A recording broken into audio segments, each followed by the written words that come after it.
이거는 앞에 죽음에 이르는 공격 이후에 할 수밖에 없어요. 왜냐하면 이거는 굉장히 고통스럽고 그렇게 못해요. 그러니까 마취를 하거나 그렇지 않고는. 그럼 이거는 적어도 적인 복수. 2020년 3월 3일 대전 서구 소재의 한 모텔 앞이 소란스러웠습니다. 많은 사람들을 헤집고 들어간 그곳에는 경찰차와 함께 노란색 폴리스 라인이 쳐져 있었고 곧이어 모텔 안쪽에서 피칠갑이 된 한 남성이 실려 나왔습니다. 한눈에 봐도 심한 상처를 입은 듯한 남성. 모텔 주인분의 신고를 받고 출동했습니다.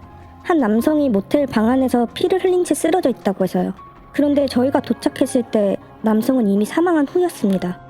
발견 당시 현장 상황은 그야말로 끔찍했습니다. 방 안 곳곳에 피가 튀어 있었고 남성은 마치 날카로운 무언가에 찔린 듯 자창 및 절창이 온몸에 남아 있었던 겁니다. 피해 남성은 35살의 최씨. 경찰은 즉시 최씨에 대한 부검을 의뢰했습니다. 부검 결과 피해자 목 왼쪽에서 약 14개의 자창 및 절창이 발견됐고 목 오른쪽에도 약 12개의 자창 및 절창이 발견됐습니다. 또한 옆구리와 등 부위까지 온몸에도 수십 군데 찔린 흔적이 발견됐습니다. 사용된 흉기는 식칼 같은 예기로 추정이 되고요. 한두 번이 아닌 수차례 날카로운 흉기에 찔린 것으로 보인다는 부검 결과 특이한 것은 왼쪽 목의 상처는 최대 길이가 약 9cm 정도로 오른쪽 목의 상처는 최대 길이가 약 3.3cm 정도로 확인됐습니다. 범인이 한 명이 아닌 것일까? 피해자의 상흔을 보면 손 부위에 방어 손상으로 보이는 상처도 함께 발견됐습니다. 범인의 공격을 계속해서 방어하고 회피하려 했던 것으로 보입니다. 피해자의 저항에도 불구하고 끈질기게 남성에게 흉기를 휘두른 것으로 보이는 범인. 결국 피해자는 그 자리에서 많은 피를 흘리며 경흉부 다발성 자창으로 사망했습니다. 그런데 이 범행에는 더 잔혹한 사실이 있었습니다. 저희가 현장에 갔을 때 피해 남성분의 성기가 없었습니다. 정확히는 성기와 고환 및 그 주변 피부가 절제되어 있었어요. 동일한 흉기를 사용했을 것으로 추정하고 있습니다. 더 엽기적인 사실은 잘려나간 피해자의 성기가 현장에서 발견되지 않은 것입니다. 범인이 최 씨의 성기를 잘라 일부러 가져가기라도 한 것일까? 대체 누가 이런 잔혹하고도 엽기적인 행각을 벌인 것인지 경찰은 사라진 피해자의 성기를 찾기 위해 모텔 주변 일대를 샅샅이 수색했습니다. 그런데 최 씨가 발견된 그날 늦은 오후였습니다. 한 여성으로부터 신고 전화가 들어왔어요. 자신의 집 앞에 이상한 검은 봉투가 걸려 있다면서요. 신고자의 집으로 향한 경찰. 그런데 그녀의 집 현관 출입문에 검은 봉투가 걸려 있었습니다. 조심스레 봉투를 열자 놀랍게도 그 안엔 경찰이 찾던 최 씨의 잘린 성기가 들어 있었습니다. 이게 대체 왜 이곳에 걸려 있는 것일까? 잔혹하고도 엽기적이었던 대전 성기 절단 살인 사건은 이렇게 시작됐습니다.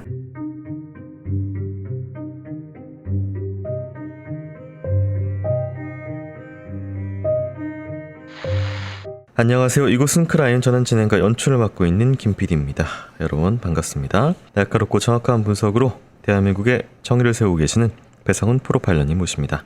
예, 안녕하세요. 배성훈입니다. 반갑습니다. 안녕하세요. 반갑습니다. 공기 정화에 청정 향기까지 더한 에어솔루션 크라임은 라이마와 함께합니다. 오늘 준비한 사건은 2020년 3월 대전 서구에서 있었던 사건입니다. 피해자는 남성으로 35살 최 씨입니다. 모텔에서 사망한 채 발견이 됐었고요. 많은 흉기에 의한 상처가 발견이 됐습니다. 그리고 가장 충격적인 것은 성기 절단인데 일단은 상흔, 공격 부위, 그 다음에 깊이도 좀 다른 부분이 있었고요. 이런 것들을 통해서 무엇을 알 수가 있을까요? 이제 동기가 뭐냐? 의도, 즉 인텐트에 따라서 이게 말하자면 남성에 의한 건지 여성에 의한 건지가 좀 다릅니다. 음경과 고환을 완전히 잘라내는 경우가 있고, 네. 그리고 고환과 음경을 분리해서 자른, 그러니까 음경만 자르는 경우가 있고, 그래서 이제 제가 말씀드린 게 표현이 좀 애매하지만 전체를 다 잘라낸 것 같아요. 네, 성기와 고환이 그 주변 피부. 근데 이제 이거는 앞에 그러니까 공격 행위, 죽였거나 아니면 죽음에 이르는 공격 이후에 할 수밖에 없어요. 왜냐하면 이거는 굉장히 고통스럽고 그렇게 못해요. 살아있는 사람에게. 그러니까 마취를 하거나 그렇지 않고는. 네. 그럼 이거는 적어도 성적인 복수 이런 것이 추정이 금방 가능해요. 문제는 이거예요. 왼쪽에 14, 오른쪽에 12. 근데 왼쪽이 더 깊어. 그럼 공격자는 오른손잡이라는 뜻입니다. 네. 그러니까 오른쪽을 깊이 9cm까지 찌를 정도인데 그러면 어떻게 찔렀지 그걸? 누워있는 걸 찔렀던 겁니다. 누워있는 걸 바로 네. 몸통 위에서. 그렇죠. 그렇게 잡아놓고 찌르고 근데 왜 여기일까? 그럼 이제 말하자면 감정적으로 가까운 사람이겠구나. 네. 강도라든가 감정선이 가까이 있장 먼 사람들은 이렇게 공격하지 않아요. 심장이나 이런 데를 찌르고 네. 아니면 뭐 이제 목을 다른 형태로 하거나 이렇게 하니까 근데 왜 옆구리 등 부위냐 이거는 이제 아마도 이 동작 두 번째 동작이 있었을 것 같다는 생각이 들어요. 지금 이제 앞서서 이게 동작이 두 개가 구별이 돼서 깊이와 그 목과 몸통이 나뉜 것인지 아니면 혹시 두 명의 어떤 공범이 있어서 이게 나뉜 것인지 어떻게 보실까요? 그럼 만약 두 명이 있다고 하면 네. 협업을 했겠죠. 잡거나. 네. 그러면 이제 방언이 나올 리가 없죠. 이렇게까지 방언이 많이 나올 리가 그렇죠. 없다. 그러니까 이건 네. 한 사람이라고 한 게 맞는 거고 네. 한 사람이 시차를 두고 한 것 같다.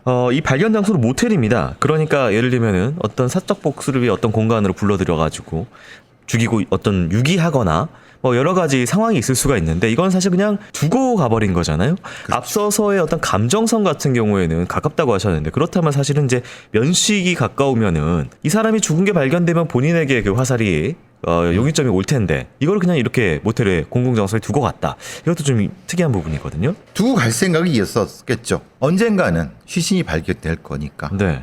여기는 발견돼도 상관없거나 이 모텔 자체가 중요한 공간일 수 있는 거죠. 아하, 성적인 공격이니까 그렇죠. 이 피해자의 네, 그렇죠. 만약에 다른 사적 복수라고 하면은 모텔이 아니라 다른 뭐 펜션이나 아니면 다른 가까운 데로 유인했을 수 있죠. 네. 그러니까 이거는 두 가지 가능성이 있는 것 같아요. 알겠습니다. 또 한 가지는 이제 가장 중요한 부분이고 도련해져서 사라진 성기를 어떻게 하느냐 잘라서 그냥 두고 가든지 가져가서 속박하든지 근데 이거를 봉투에 넣어서 한 여성의 집 앞에 걸어놨어요. 문 앞에. 그거는 당연히 그 여성 혹은 그 안에 집 안에 있는 여성이든 여성의 가족한테 네. 일종의 보여주기 확인 네. 이거 확인시켜주는 거죠. 네. 나의 행위에 대한 확인. 그러니까 그런 이 여성과 피해자 사이의 관계 역시 그렇죠. 이거는 그러면은 당연히 이 여성과 피해자는 무슨 관계가 있다. 네. 이건 당연히 명확한 거죠. 네. 아니면 아무런 이유도 없이 그 성기를 그걸 거기다 걸어놓을 이유가 전혀 없잖아요. 어쨌든 뭐 여성 본인이 자기 집 앞에 걸어놓을 리도 없고요. 그렇죠. 신고를 한 거는 그 여성은 전혀 상황을 모르는. 근데 흉기가 좀 그래요. 흉기가 여기서 나온 거죠. 특별히 준비된 게 아니죠. 식칼로 추정이 된다 정도입니다. 네. 그러니까 이제 말하자면은 사실 뭐 모텔에 식칼이 있을 리가 없고 흉기는 가져간 거고 적어도 뭐 흔히 말하는 메스라든가 아니면 뭔가 전문적인 그런 건 아니에요. 이게 이 뭐 이제 자른 걸 보면은 준비 자체는 크게 예를 들면 뭐 결박도구 이런 것도 준비한 것도 아닌 그러면 감정이 높은 상태였을 수 있다. 그러니까 할 생각은 있었지만은 그렇게 완벽하게 계획을 짜서 한 건 아니다. 차분하게 계획을 했다면은 공간 선택, 그다음에 결박, 그다음에 예. 도구도 좀 더 신중하게 선택했을 텐데. 그리고 뭐 네. 아무래도 뭐 약물이나 이런 걸 쓰거나 그랬겠죠. 예. 알겠습니다. 경찰은 왜 여성의 집에 최 씨의 성기가 걸려 있는지 파악하기 위해서 조사를 이어갔습니다. 이후 수사 내용 살펴보도록 하겠습니다. 신고자는 여성 강 씨로 원룸에 혼자 거주하고 있었습니다. 대체 범인은 왜 혼자 사는 여성의 집 문고리에 잘린 성기를 걸어놓고 도주한 것일까? 경찰은 단서를 찾기 위해 피해자인 최 씨에 대한 조사를 시작했습니다. 그런데 조사 중 놀라운 사실이 드러났습니다. 확인해보니 피해자인 최 씨가 얼마 전 법원에 기소된 상태였더라고요. 사건은 작년 9월에 있었고 혐의는 준강간이었습니다. 사망 불과 6개월 전인 2019년 9월 22일 벌어졌던 사건. 그날 최 씨는 처음 보는 여성을 그녀의 집에서 강간한 혐의로 현장에서 체포됐습니다. 그런데 더욱 충격적인 사실은 최 씨가 범행을 저질렀던 바로 그 여성의 집이 그의 절단된 성기가 걸려있던 강 씨의 집이었던 겁니다. 황당하게도 최 씨가 강간 혐의로 기소된 사건의 피해자가 바로 강 씨였습니다. 몇 달 전부터 두 사람은 피고와 피해자 사이였던 거죠. 그런데 그 기소 과정이 쉽지 않았던 것으로 보입니다. 6개월 전 강간 사건 현장에서 범행을 시인해 경찰에 넘겨졌던 최 씨. 그러나 그는 경찰 수사 과정에서 자신의 모든 혐의를 부인해 왔던 겁니다. 결국 최 씨는 불구속 수사를 받게 되었고 이 일로 피해 여성 강 씨는 괴로움에 자살 시도까지 하는 등 고통의 시간을 보내었다고 했습니다. 피해자 측에서 수차례 최 씨에게 구속을 탄원해왔던 것이 확인됐고요. 심지어 엄벌을 촉구하는 청와대 국민청원까지 게시했던 사실도 확인했습니다. 모든 것이 순탄하게 흘러가진 못했지만 어쨌든 최 씨는 곧 첫 공판을 앞두고 있었던 상태였습니다. 하지만 제대로 된 재판이 열리기도 전 잔혹하게 성기까지 절단되어 시신으로 발견된 것입니다. 당연히 살인사건의 용의자로 강 씨가 떠올랐습니다. 하지만 강 씨가 최 씨를 엽기적으로 살해했다고 보기엔 납득하기 어려운 정황도 많았습니다. 경찰은 과거에 벌어졌던 강간 사건에 이번 최 씨 살인 사건에 대한 숨겨진 열쇠가 있을 것이라고 추정했고 어렵게 강 씨로부터 그날의 이야기를 들을 수 있었습니다. 그날 최 씨를 처음 본 건 맞지만 그 사람이 저희 집에 몰래 침입해온 건 아니었어요. 이미 밖에서 술자리가 있었고 그게 길어지면서 저희 집으로 장소를 옮긴 거였어요. 범행이 벌어지기 전 이미 두 사람은 술자리를 가질 만큼 관계성이 있었고 이후 강 씨의 동의하에 그녀의 집으로 왔던 최 씨가 범행을 저질렀다는 겁니다. 그런데 강 씨는 분명 그날 최 씨를 처음 봤다고 강조했습니다. 그녀는 어쩌다가 최 씨와 만나게 된 것일까? 그 당시 만나던 남자친구가 있었어요. 걔가 자기 제일 친한 친구라고 최 씨를 소개시켜준 날이거든요. 셋이 밖에서 만나서 술 한잔 하다가 서로 너무 취해서 다 같이 저희 집으로 갔던 거죠. 최 씨가 그녀를 강간했던 그곳에 놀랍게도 강 씨의 당시 남자친구도 함께 있었다는 겁니다. 즉, 최 씨는 자신의 친구가 함께 있던 곳에서 친구의 여자친구를 강간했다는 것. 그리고 강 씨는 더 이상 남자친구를 보지 않는다고 했습니다. 그 이후로 헤어졌다는 커플. 대체 이 엽기적인 사건들은 어디서부터 서로 얽히고 설켜 있는 것일까?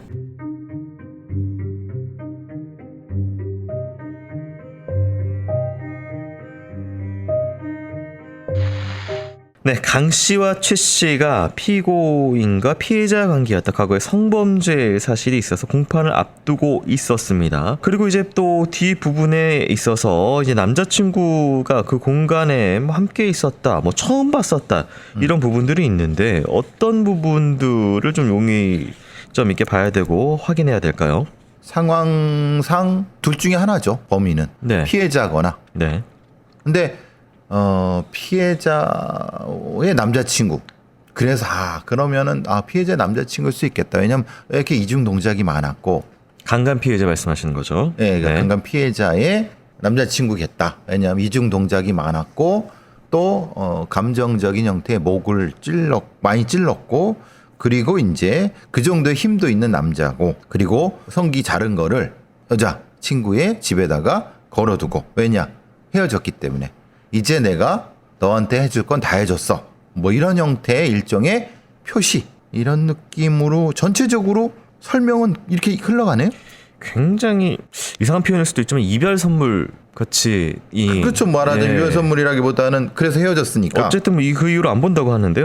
그러니까 본인이 잘못해서 본인이 자기 친구라고 한 놈을 강간 범죄자를 이렇게 해갖고 그 집에 해서 그 여자친구를 성범죄 피해를 당하게 했으니까 거기에 대한 죄책감 이런 것 때문에 결국은 대면에서 옷하고 이걸 뭐 걸어둔 대략적으로 심리적으로 설명이 되네요. 이것도 지금 뭐 이 살인 사건과 관련이 있을까요? 지금 최 씨 같은 경우에는 현장에서 강간을 인정해서 체포가 됐었는데 이후에 부인을 한 상태로 지금 재판이 진행이 돼요. 그러니까 계속 인정을 하고 있는 상태가 아니라 나 안 했다라고 부인을 하는 게 지금 이 성폭행 피해자 입장에서는 되게 분노의 요소인 것이잖아요. 그렇죠. 만약에 그러면 강간을 안 했다면 화간이란 소리잖아요. 합의하에? 그러면 여자가 부정한 여자가 되는 거죠. 옆에 자기 남자친구가 자고 있는데 남자친구의 친구와 합의하에 화간을 했다? 그러니까 이제 여성이 뭐 저런 X가 다 있어라고 괴로움에 자살 시도까지 하는 거라고 하면 범행을 부인하는 게 굉장히 심각한 상태를 유발을 했고 그러니까 이 정도의 심각하게 훼손된 그러니까 성기만이 아니라 뭐 몸 전체를 오버킬이 날 정도로 그런 이유는 설명이 되죠. 그렇게 만약에 그랬다고 하면 경찰은 그 당시에 현장에 있었다는 강 씨의 전 남자친구에 대해서 수사를 이어갔는데요. 그 내용 살펴보도록 하겠습니다.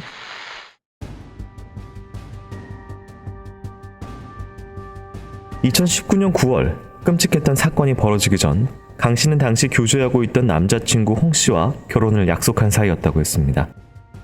서로에 대한 확신이 있었고 순탄히 결혼을 준비할 거라고 생각했어요. 이미 남자친구는 저희 집에서 같이 살고 있었고요. 강 씨의 집에서 동거 중이었던 두 사람. 그런데 어느 날 남자친구 홍 씨가 강 씨에게 자신의 가장 친한 친구를 소개시켜주겠다고 했습니다. 엄청 친한 친구랬어요. 5살 때부터 같은 동네에서 살았고 초등학교부터 고등학교까지 같은 학교를 다닌 30년 절친이라면서 꼭 소개시켜주고 싶다고 하더라고요. 그렇게 시작된 이들의 술자리. 점차 분위기가 무르익자 자연스럽게 강 씨와 홍 씨가 함께 동거하는 집으로 자리를 옮기게 되었고 안타깝게도 그곳에서 강 씨에게 씻을 수 없는 상처가 생기게 됩니다. 아침에 일어나서 남자친구한테 사실대로 말했어요. 당연히 분노했고요. 최 씨도 미안하다며 그 자리에서 사과하더라고요. 그냥 저는 그렇게 최 씨가 제대로 된 처벌을 받길 바랬어요. 하지만 최 씨는 경찰 수사부터 자신의 입장을 번복했고 변호사까지 고용하는 최 씨의 태도에 남자친구 홍 씨의 분노는 점점 커졌다고 강 씨는 말했습니다. 남자친구가 국민청원도 올리고 여러 방면으로 애쓰긴 했어요. 그런데 그날 이후로 남자친구를 보는 것도 힘들더라고요. 그래서 그만 헤어지자고 얘기를 했는데 그때부터 남자친구가 좀 이상하더라고요. 한없이 다정했던 남자친구 홍 씨. 그러나 강 씨가 그만 헤어지자고 하자 그때부터 홍 씨의 집착이 시작됐습니다. 심지어 칼로 강 씨를 협박해 특수 협박죄로 벌금형까지 받기도 했던 것. 놀라운 것은 홍 씨에게는 그 이전에도 수차례 협박과 폭행 등으로 벌금형을 받거나 수사를 받는 등 분노를 참지 못하고 반복적으로 폭력을 사용해왔던 이력이 발견됐습니다. 그때부터 제가 헤어지자고만 하면 계속 내가 그냥 내 친구 최 씨를 죽이고 자살하겠다 라는 말만 반복했어요. 너무 무섭더라고요. 그런데 며칠 전에 남자친구가 이상한 음성 메시지 하나를 남겼었어요. 홍 씨의 문자 내용입니다. 널 도와줄게. 그냥 내가 최 씨를 죽이고 자살할 거야. 홍 씨의 달라진 태도는 이뿐만이 아니었습니다. 그동안 강 씨의 중강간 사건을 취재해왔던 기자에게도 이상한 문자를 남겼던 겁니다. 그동안 감사했습니다. 그 당시 하면 우발적 살인, 지금 하면 계획적 살인. 마치 살인을 염두에 두고 있는 듯한 알 수 없는 홍 씨의 메시지. 경찰은 홍 씨를 찾기 시작했습니다.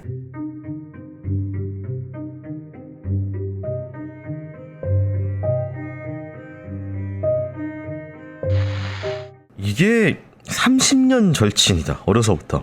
소개를 받는 자리고 심지어 친구가 여자친구랑 동거하는 장소에서 성폭행을 했다. 옆에 있는데 이게 상식적으로는 불가능해 보이는 일이고 근데 또 다른 사건에서도 좀 이런 사건이 비슷한 게 또 알려진 것들이 있잖아요. 네. 이 최 씨라는 사람은 어떤 인물일까요? 글쎄요, 이게 많은 분들의 상식으로는 뭐 이런 일이 있어라고 하지만은 현실적으로는 존재합니다. 그러니까 이제 이게 뭐냐면은 사실 30년 뭐 친구라고 하지만 생각해 보면은 홍 씨가 생각하는 강 씨에 대한 생각이 본인은 절친이라고 생각하지만 최 씨요?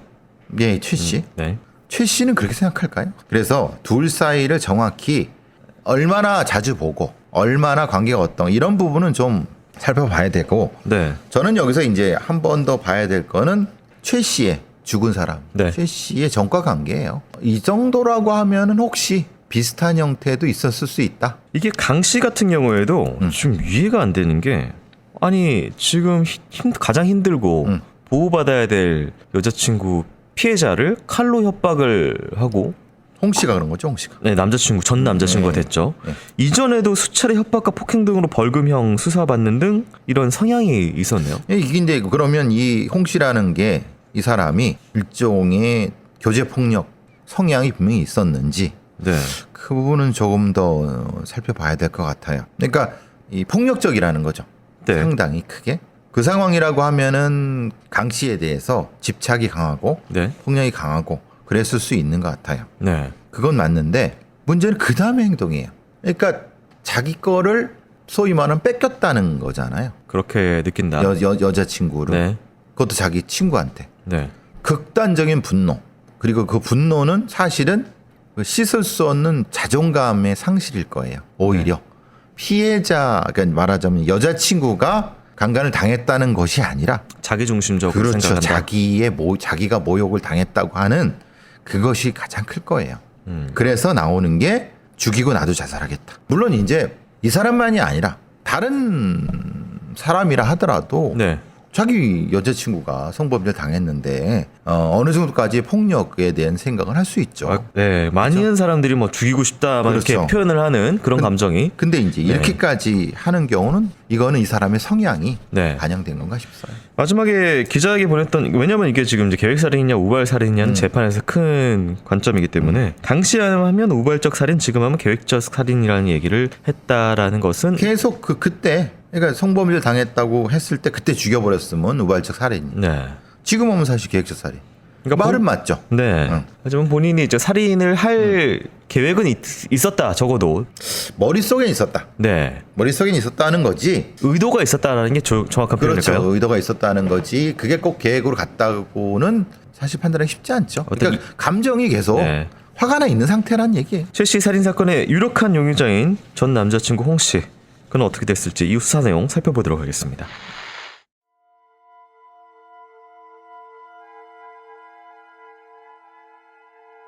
강 씨에게 널 놓아주고 최 씨를 살해 후 자살할 거라고 문자를 보냈던 홍 씨.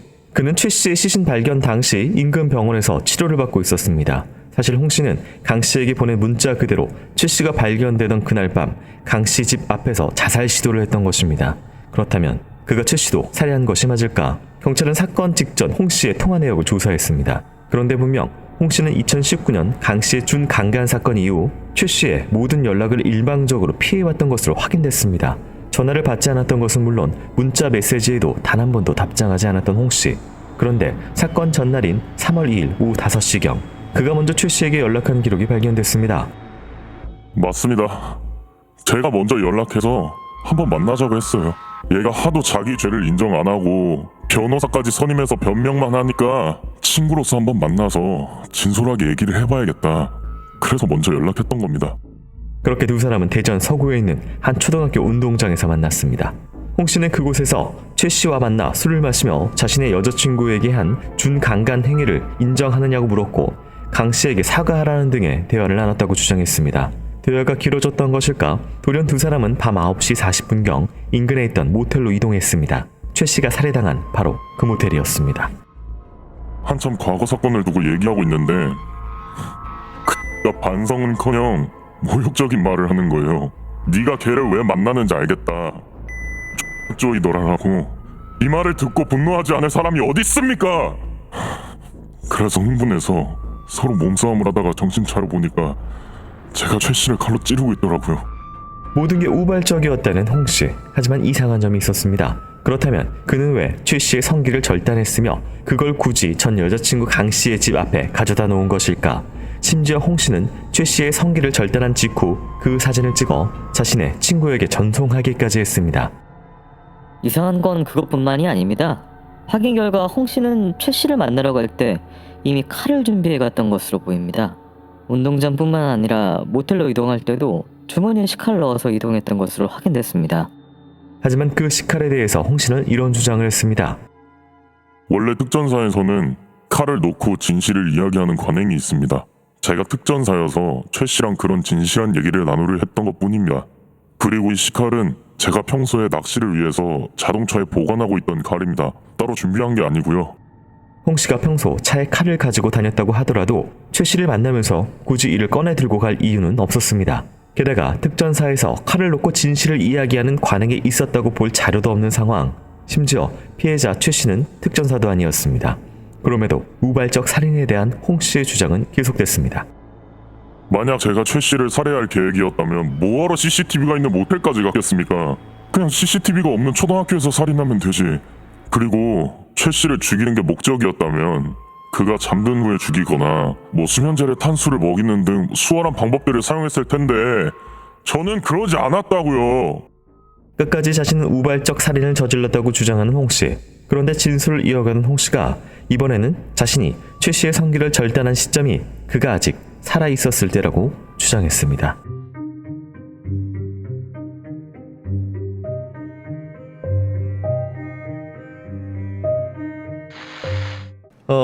홍 씨가 어쨌든 본인이 범인이라는 것을 부분적으로 인정을 했는데 우발적 살인을 계속 주장을 하고 있고요. 도발을 계속했었다라고 이야기를 했었는데 사실 공판을 이 성범죄 관련된 공판을 앞두고 최 씨 입장에서는 강간에 내가 했다라는 것에 대해서 불리한 진술을 하고 있지는 않았던 상황. 그러니까 어쨌든 발뺌하고 있었던 상황이었고요. 그렇죠. 그래서 사실 이게 인정되기가 쉽지는 않을 겁니다. 왜냐하면 일단 증거가 있어야 되고 그러면 그 흔히 말하는 뭐 저게 있었는지 예를 들면은 뭐 DNA라든가 이런 게 있었는지 아니면 녹음을 해놨는지 녹음도 안 해놨고 DNA도 없고 그렇다고 하면 진술만으로 사실은 쉽지 않습니다. 네. 그러니까 최 씨가 그때는 인정하고 나중에 변호사를 동원해서 보니까 아무것도 없으니까 네. 실제로는 부인한 그 이유가 되겠죠. 네. 그리고 나서 보통 이렇게 개인적으로 만나갖고 인정해. 그럼 녹음하거든요. 네. 근데 그것도 안 한 거예요. 그러니까 사실은 증거가 거의 없을 것 같아요. 이게 그러니까 재판이 네. 성범죄 재판이 쉽게 진행이 되기 어려웠을 거예요. 그렇다면 이제 홍 씨가 이야기하는 그날 밤에 어쨌든 나는 사과나 인정을 듣고 싶어서 그 친구였던 최 씨를 만나서 인정해라라고 했는데 오히려 그 여자친구를 희롱하면서 도발을 했었다라는 주장이거든요. 홍 씨 입장에서는. 이거는 모르죠. 둘 사이에 벌어진 일이니까. 네. 근데 이 홍 씨의 입장에서는 그런 거죠. 제가 날 도발했으니까 내가 우발적으로 죽였지. 네. 나는 알리바이로 이렇게 주장할 수는 있을 것 같다는 생각이 들어요. 이것이 진실인지는 확인이 안 확인은 된다. 안 되고 근데 네. 그렇게 얘기를 하면은 본인한테 유리하죠. 홍 씨의 주장으로는 그렇게 해야지 자기가 우발적 살인이 되겠죠. 이게 당일날 또 한 병원에서 홍 씨가 이제 입원했었는데 그걸 걸어놓고 최 씨 성기를 걸어놓고 거기서 자해 같은 자살 시도를 했었나 봐요. 집 앞에서. 자해를 하면 본인한테 유리하죠. 네. 왜냐하면 저기 여자친구가 강간당한 것 때문에 자기가 우발적으로 복수를 했고 거기에 대한 것 때문에 네. 자기가 자살했다고 하면 적지 않은 판사들은 사실 그거 당연히 해주겠죠. 홍 씨는 이제 범행 과정이 잘 기억이 나지 않는다라고 주장을 하면서 근데 신체 훼손 당시에 최 씨가 손으로 턱을 가리고 움직이는 모습을 봤다. 그러니까 이제 앞서서 얘기한 살아 있었다. 성기를 자를 때 이렇게 근데 그게 얘기하는 가능한가요? 그러니까 뭐 어쨌든 찔린 상태에서 완전히 그 심장이 멎지 않고 어쨌든 뭐 완벽하게 죽은 상태가 아닌 상태에서 내가 잘랐다. 이게 사실 시신 훼손 관련된 그 조항 때문에 그렇죠. 더 얘기를 하는 말하자면 건지. 예를 들면 이런 거죠. 네. 살인 인정 그리고 살인 후에 사체 손괴는 네. 죄가 나누죠. 그런데 살인하기 전에 성기를 훼손하면 그거는 사체 손괴가 아니죠. 살인 과정에 들어가죠. 그러니까 이거를 홍 씨는 변호사의 도움을 받았는지 잘 모르겠는데 다른 건 기억이 안 나는데 손을 움직이고 있었다라고 하는 거는 그 의미예요. 네. 근데 이게 받아들일지 모르겠어요. 왜냐하면 여기를 12번 뭐 이렇게 14번 이렇게 찔렀는데 네. 그 피가 많이 났는데 네네. 살아 있었을 수 있을까? 근데 그래서 약간 그래서 제가 계속 왜 계속 이게 연결이 좀 끊어지지라고 하는 게 그것 때문에 그런 거예요. 그러니까 가장 이럴 때 중요한 것이 물적 증거인데 네. 사실 이제 성기 주변은 혈관이 굉장히 많이 분포되어 그렇죠. 있는 곳이 예. 있는데 발견된 당시에 최 씨의 그 성기 주변에는 생활 반응이 보이지 않았다라는 부검 결과가 있습니다. 그러니까 이제 적어도 많이 공격을 하고 그래서 거의 절명했고 심장이 이제 멎어졌고 네. 그 후에 성기를 잘랐겠죠. 그런데 그러면 피가 당연히 일부는 나오죠. 거기 네. 있는 피니까. 그런데 이제 말하자면 그 생활 반응은 네. 없을 수 있죠. 자, 재판 결과 살펴보기 전에요. 전하는 말씀 듣고 오도록 하겠습니다. 교수님 집 인테리어는 후진데 향이 되게 좋네요. 자네 역시 미감이 정말 형편없이 떨어지는구만. 아니 창호지 샤시가 이상하잖아요. 근데 이거 디퓨저죠? 디퓨저가 아니라 이건 공간의 공기를 케어하는 라이마라고. 라이마요? 독일 브랜드 라이마는 일반 방향제처럼 냄새를 덮는 게 아니라 공기를 정화해 악취를 중화시키고 나서 공간을 향기롭게 만드는 제품일세. 유럽 밀라노 대학에서 실험한 증명서가 있네요. 박테리아균과 바이러스를 감소시켰는데요. 무엇보다 이 앱을 보라고. 와, 이거 앱으로 필요한 시간만 분사될 수 있게 맞출 수 있네요. 집에 없는 낮 시간에는 낭비되지 않고 들어오기 전에 딱 틀면 되겠어요. 집뿐 아니라 차량용도 있네. 자세한 건 더보기에 링크 눌러보라고. 반려견 있거나 아이 있는 집, 흡연자 있는 집을 완전히 향기로운 청정 공간으로 만들 수 있겠어요. 그래, 우리 집처럼 이렇게 멋진 인테리어뿐만 아니라 공기까지 케어하라고. 창호지 샤씨는 좀 바꾸는 게 공기 정화에 향기까지 더한 라이마, 크라임은 라이마와 함께합니다. 재판 결과 살펴보도록 하겠습니다. 먼저 1심입니다. 피고인은 오랜 친구인 피해자가 자신의 여자친구를 준강간하였으나 범행을 부인한다는 이유로 피해자를 불러내 칼로 수십 회 찔러 살해하고 피해자의 성기를 절단하여 절단한 성기 사진을 타인에게 전송한 뒤 절단한 성기를 비닐봉지에 넣어 강 씨의 거주지 현관문 앞에 걸어놓고는 잔혹하고 엽기적인 범행을 저질렀다. 이후 자신은 강 씨의 집 주차장 벨수건에 목을 매다는 등으로 강 씨가 헤어지자고 한 것에 대해 복수하거나 자신의 범행을 과시하려는 듯한 태도를 보였다면서 징역 20년이 선고가 됐고 양측이 항소를 해서 2심으로 넘어갑니다. 피고인은 피해자가 준강간 범행을 부인하고 관련 준강간 사건에 대한 공판에 앞서 변호인을 선임한 것에 매우 큰 분노를 느끼고 있던 중에 이 사건 범행에 나아간 것으로 보인다. 그러나 관련 준강간 사건의 경우 형사 공판 절차를 통해 유무죄 및 양형을 가려졌어야 함에도 피고인은 관련 준강간 사건 첫 공판 기일이 열리기도 전에 피해자를 살해하였고 이로써 정당한 법적 절차를 통해 피해자를 처벌하고 피해를 회복할 기회도 사라져버렸다. 피고인의 유아 같은 범행은 법치주의를 부정하고 우리나라 사법체계가 예정하고 있는 수사기관과 법원을 통한 실체적 진실 발견 및 국가 형벌권의 적정한 행사라는 제도적 이념에 정면으로 배치되는 결과를 야기한 점에서도 그 죄질이 매우 좋지 않다라고 하면서 형량이 가중돼서 25년이 최종 선고가 됩니다. 1심은 이 피고인 홍씨를 좀 측은하게 여긴 거예요. 네네.